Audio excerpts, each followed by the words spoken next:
काष्ठ की माला, चंदन की माला, और इसमें तुलसी की माला, स्फटिक की माला, मोती की माला, धातु की माला, और दुनिया में माला माल करने वाली माला हो तो रुद्राक्ष की माला है।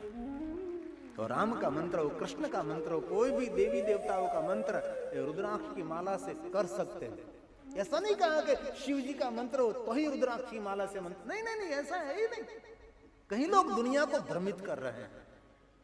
पूरा माला शास्त्र है, माला मंत्र शास्त्र है।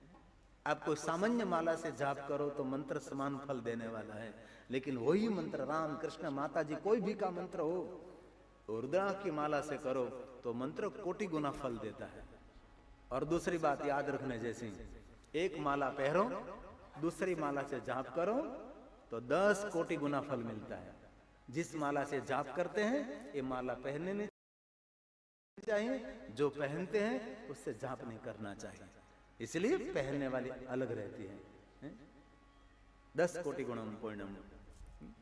तो आप कोई भी देवी देवताओं का मंत्र रुद्राक्ष की माला से कर सकते हैं, और रुद्राक्ष पहनने का अधिकार सबको है, सबको अधिकार है। अधिकारों से सर्वेशाम। शिव के दरबार में कोई भेद नहीं है, जन्म से लेकर मृत्यु तक रुद्राक्ष पहन सकते हैं। मैंने पहले दिन कहा था, कोई दादा दादी की मृत्यु हो जाए ना, उनके गले में जो रुद्राक्ष की माला हो ना, तो कभी रुद्राक्ष की माला लेनी नहीं चाहिए। रुद्राक्ष की माला के साथ उनको अंतिम यात्रा करो, लेकिन सोने में बनाई है तो ले लेनी चाहिए। मेरे जो मैं दसनाम हूँ, गिरिपुरी भारती। अगर दसनाम में किसी की कैलाशवास हो ना, तो उसने रुद्राक्ष नहीं पहना है ना, तो रुद्राक्ष उसको पहनाना पड़ता है। रुद्राक्ष धारण कराने के बाद उनको समाधि दी जाती है। रुद्राक्ष के बाद अंतिम यात्रा नहीं होती, ये रुद्राक्ष है। इसलिए सबको मेरी प्रार्थना है, कोई भी आप संप्रदाय में हो, लेकिन रुद्राक्ष जरूर पहनना चाहिए। रम रुद्र रोगनाशय धनवंतरी है रुद्र। अरे हर बहनों को एक मंगल सूत्र के साथ एक रुद्राक्ष पहनना चाहिए, जीवन भर मंगल सूत्र निकालना नहीं पड़ेगा, अखंड सौभाग्य रहेगी। एक सोने के चैन के साथ एक छोटा सा रुद्राक्ष पहन लो। नाभि से ऊपर भाग में आप रुद्राक्ष पहन सकते, कटी भाग से ऊपर सदैव रुद्राक्ष धारण, घर में वन में शमशान में रुद्राक्ष धारण कर सकते हैं। जिनके बाल में भस्म हो, जिनके मुख में शिव नाम हो, कंठ में रुद्राक्ष हो, उनके ऊपर नीलकंठ की कृपा रहती है यार। ब्रह्मा ने भी यही किया, विष्णु ने, राम ने, कृष्ण ने त्रिवस्तु धारण करने से तापत्रयहरम भगवान महादेव को बहुत प्रिय है। इसलिए रोज शिव उपासना, शिव साधना, शिव दर्शन करें। रोज न हो सके समझो तो महीने में एक बार तो जाओ। त्रयोदशी महीने में, मास में एक बार त्रयोदशी आती है, इस दिन जाओ। और इस दिन भी ना हो सके तो 12 मास में एक बार आती है ना, राज राजती महाराजेती, महाशिवरात्रि के दिन जरूर शिव पूजा करनी चाहिए, शिव जी दर्शन करने चाहिए। घर में भी शिव की विशेष प्रकार की पूजा करे, पार्थेश्वर महादेव की पूजा करे। आपके घर में जो शिवलिंग है, चलित लिंग, उनकी भी पूजा करनी चाहिए। शिवरात्रि की बहुत महिमा है। अज्ञान का नाश करने वाली रात्रि, ज्ञान का उदय करने वाली रात्रि, शिवरात्रि जैसी कोई रात्रि नहीं। ऐसा शिव महापुराण में कहा, सुनो जरा। शिवं रात्रि समन्नास्ति, उनके जैसी कोई रात्रि दुनिया में नहीं है।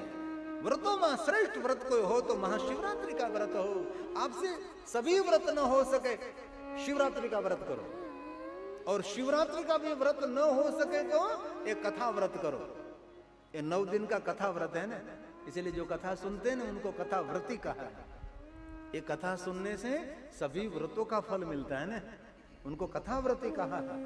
बहुत सारे भाइयों बहनों ने 9 दिन पूरी 9 दिन कथा सुनी है। और कल 9वां दिन है, कल कथा का समय 9:30 से 12 बजे रहेगा। और कल तो आप कथा के लिए थोड़ा सा जल्दी उठकर आ जाना। और यहाँ थोड़ी सी पद्धति मैंने अलग देखी।